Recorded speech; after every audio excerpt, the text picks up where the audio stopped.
Charles Purcell presents.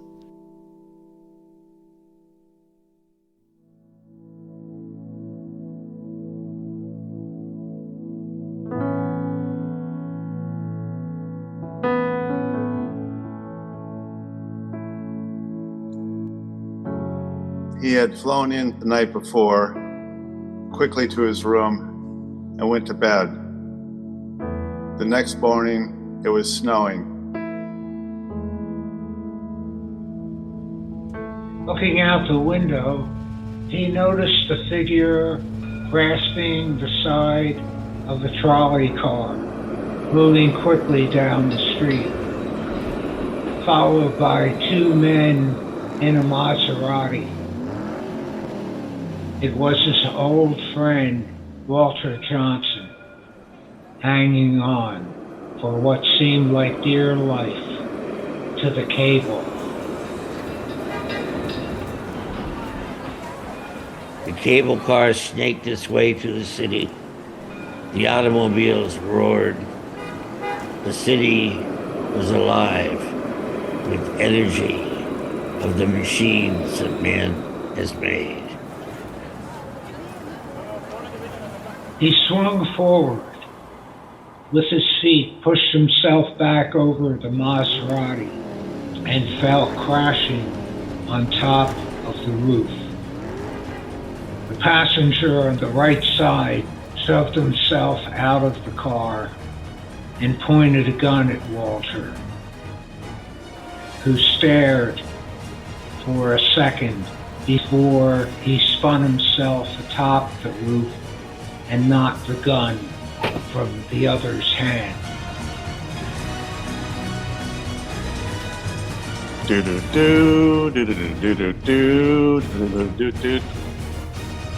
The theme music rolled over the set. "Cut," said the director. "Now I need a little bit more patina to your score, and I need you to get into it a little with a better vibe."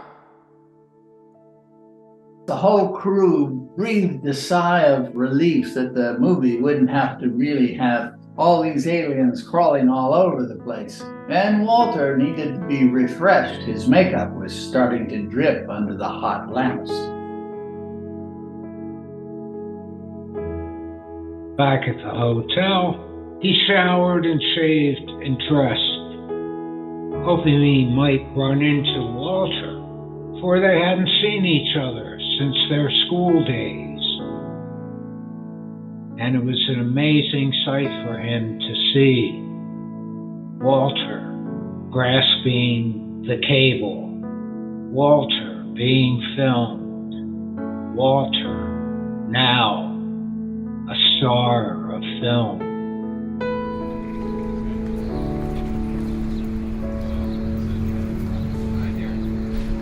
Pass.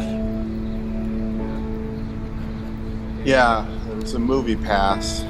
They were handing them out at the movie, dozens of them, looking for people that looked impressive, that seemed to have quirky attributes to them, maybe spiky hair. But where was the after party going to be held?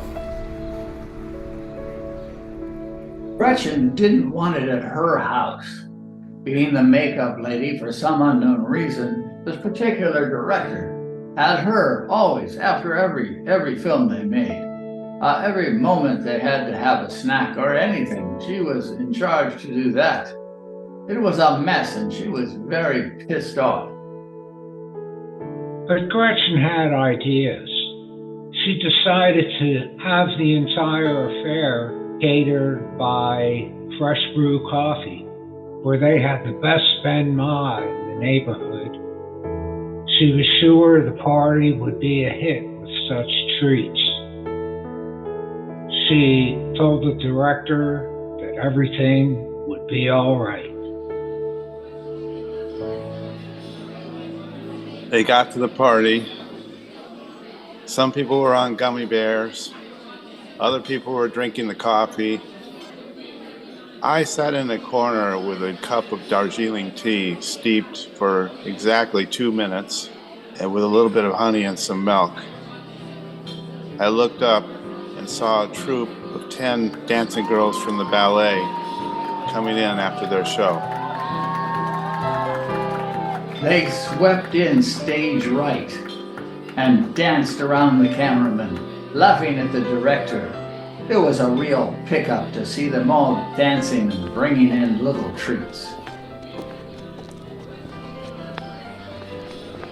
And when the businessman finished his meeting, strolling by the cafe, he noticed his old friend Walter and went in and mingled with the stars. People would sit around with Walter, but I spied one open chair, so I slid in. We said good evening to each other, and he talked about the ballet. And I said, I went to the ballet once, and I figured they just should have gotten taller dancers. Yeah, it was a real cultural moment for me. Walter offered to buy me a drink.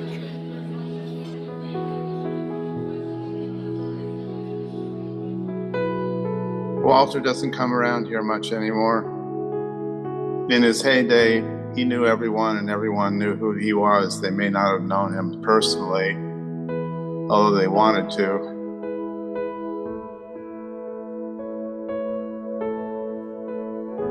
The film, when it was finally made, was a total flop. But Walter felt he had done something by adding chaos to our world.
Dee da ba ba do ba ba do ba ba ba ba. Pendleton, Pendleton, Pendleton, Pendleton, Pendleton, jerk, jerk, jerk. Bebop, baby. Bebop. We call it bebop. Biddly-dee-dop, biddly-dee-dop, biddly-dee-dop, biddly-dee-dop, ba-doo-doo-doo-dop, ba-doo-doo-doo-dop, ba-doo-doo-doo. That. Dee da ba ba do ba ba do ba ba ba ba.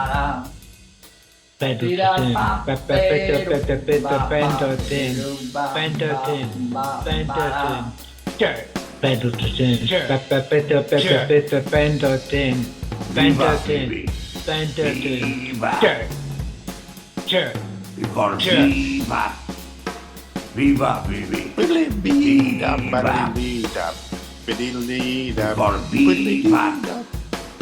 ba-doo-doo-doo-dop, ba-doo-doo-doo-dop, biddly-dee-dop, biddly-dee-dop, biddly-dee-dop, ba-doo-doo-doo-dop, ba-doo-doo-doo-dop, ba-doo-doo-doo. Pendleton, Biddly-dee-dop,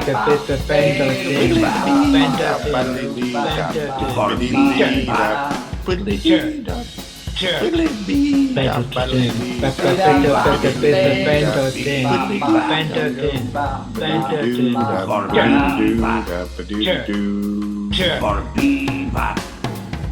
that.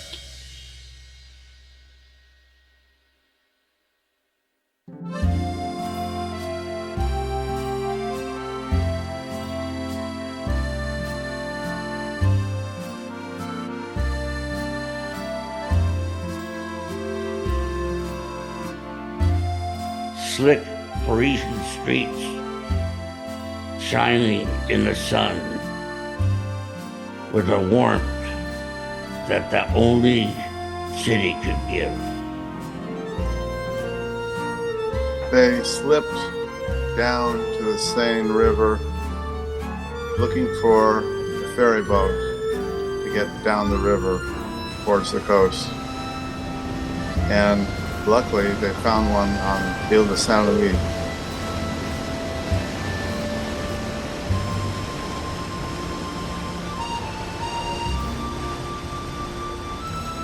Oh, the discovery brought such joy to their hearts. And so they went to the cafe before they left and had a tart.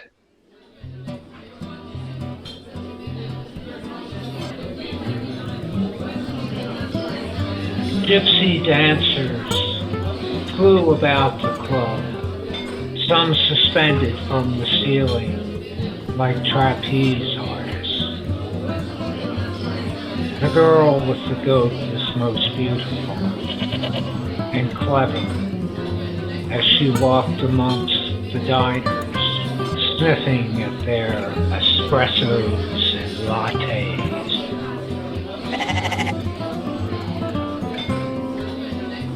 There's a chatter, a wonderful melodious language, and the smell of vegetables in various states. It was a magic place and a magic time to be there.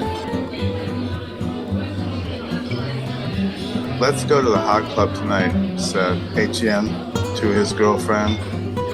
They're doing a retrospective of Django Reinhardt, and I often wonder what it would have been like to have Django Reinhardt and Jerry Garcia play in a jam session.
Tien stood back when he felt a little tugging on his pant leg. He looked down and saw the girl with the goat looking up with pleading eyes and a cup in her hand. How could he resist? He went in his pocket and pulled out a 500-franc note and put it into her cup. He tried to capture her stare, but she just gave him a glance and was off to the next table, leaving him sitting and spotty and green.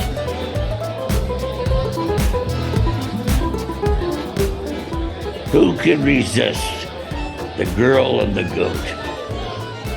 What a wonder. As they both bob on the stage, the goat was the only one staring back.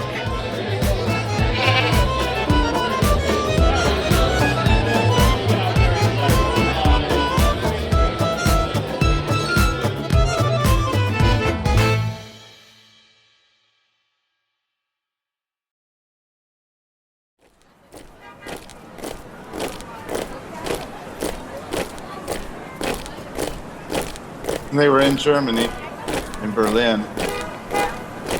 There were 100 men marching down the street in uniform, and each one had a slightly different uniform than the other one. As you looked at them, it looked like the uniforms changed. They gradually changed as they marched. The aspect ratio, the size, the flexibility. There was something going on with those uniforms. And they were totally unaware. Only the observer could see the changing of all these forms, all these figures, all these beings wrapped into these multicolored uniforms that sometimes would become one color throughout the crowd and then shift like a rainbow. And in the end, they would sing a song, a note or two that they thought was a song they felt was complete. And when those notes were rung, the uniforms would again change back and forward and left and right. Ragtag, ragtime, Raggedy Andes. Different groups became not uniform at all. Each character, a different shape, a different bend, a different step, crashing into each other.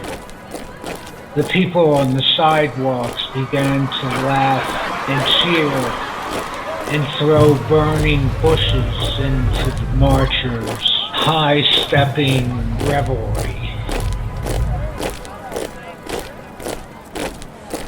This could only be one thing: a military marching band, each instrument representing a certain shape. After the comedics of bumping into each other, they straightened into sharp military lines and began to play music with a tuba.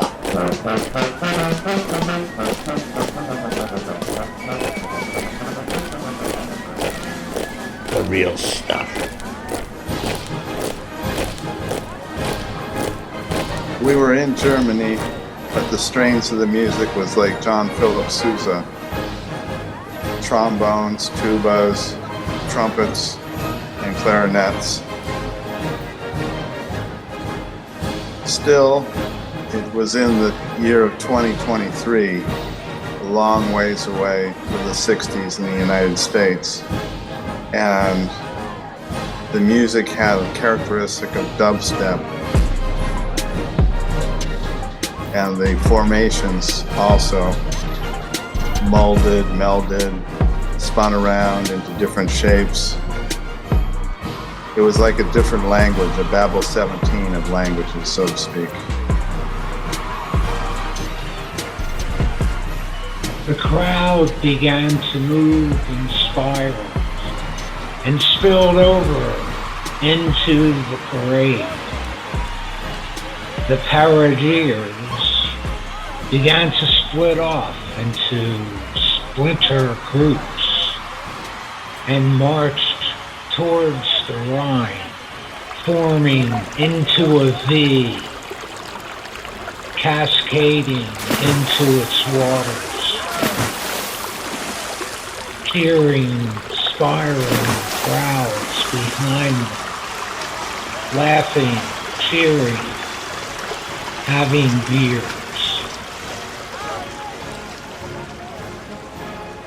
Not far away, that band, that orchestra, the tuba, the brass, the sound traveled forever. It seemed to paint the moment as I sipped on a nice beer. But that band playing that military music, it did something to me. And the band reached the square, the Hindenburg Gate. Hundreds, even thousands of Berliners gathered, and they swelled in a large voice saying, Ich bin ein Berliner. Ich bin ein Ich bin ein Berliner. Ich bin ein Berliner. Ich bin ein Berliner.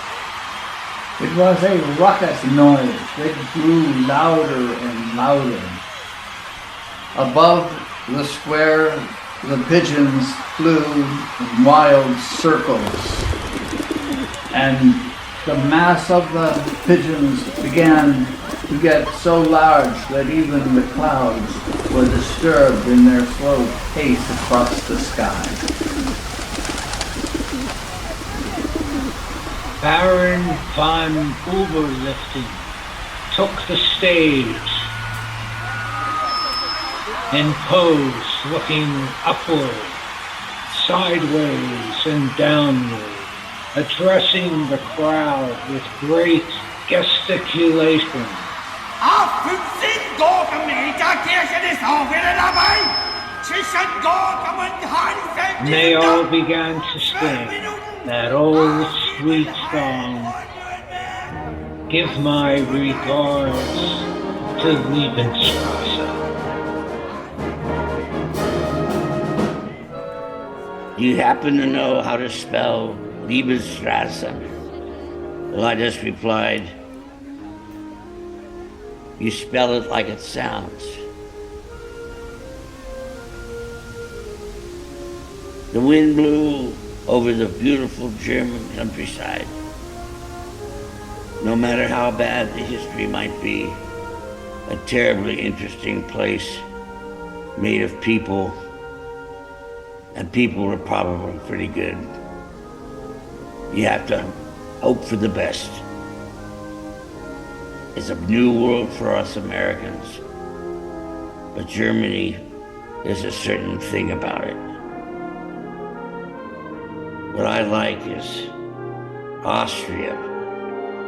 It's like Germany, but no Germans.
Falling out of the plane, which had just crashed onto the Icelandic beach. Crawling, gripping ice floes, pieces of snow, with geysers bursting skyward into the Rory Borealis.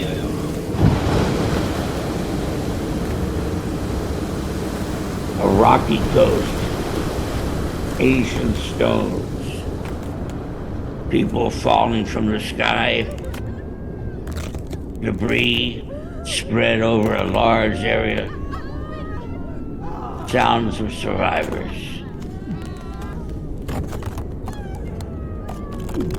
Dealing, double dealing, unfair dealing, unfairness, nefarious, disciplinarian. He took his spot at the bar, leapfrogged down his throat, and he entered a new dimension. Dimension from the staggering cold which struck and held all the creatures on that huge planet. How it all was so cold, especially after the newspaper said the airplane crash was such a tragedy. And yet, a penguin paid no attention to it at all and dove back in to a nice gleaming fish just underneath the water.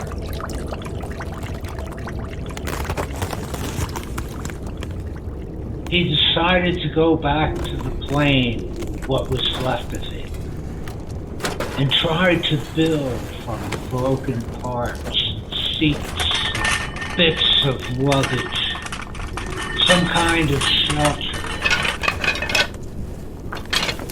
And he was able to start a fire back by the tail fin in hopes that a rescue team would appear.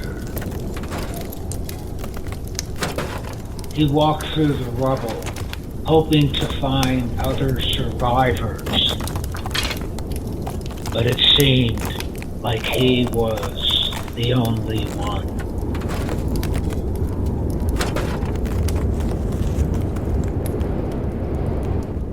He scratched his head,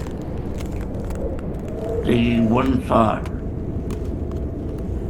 landing in an area where there was a lightless bird, and he falling from the sky in man's bird. The dichotomy was the only thing he could really think of at the moment. How strange life is as you receive it.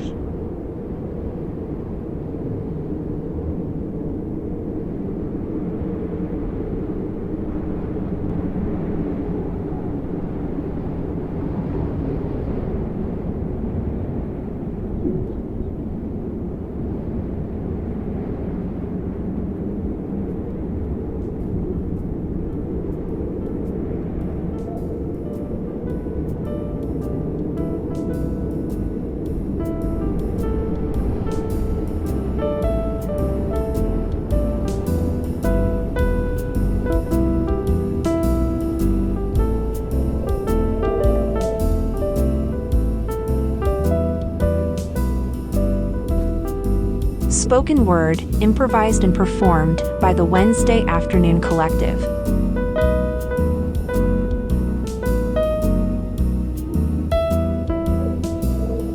This episode of Charles Bursell Presents is available right now wherever you find your podcasts, or go to the website charlesbursell.com for the full archive and all the other series in the podcast family. Follow, comment, and contact me on Facebook and Twitter. Thanks to our flagship station, River West Radio, riverwestradio.com. Theme music composed and performed by Peter Donalds. From the New Arts and Media Studios in Milwaukee, I'm Charles Bursell.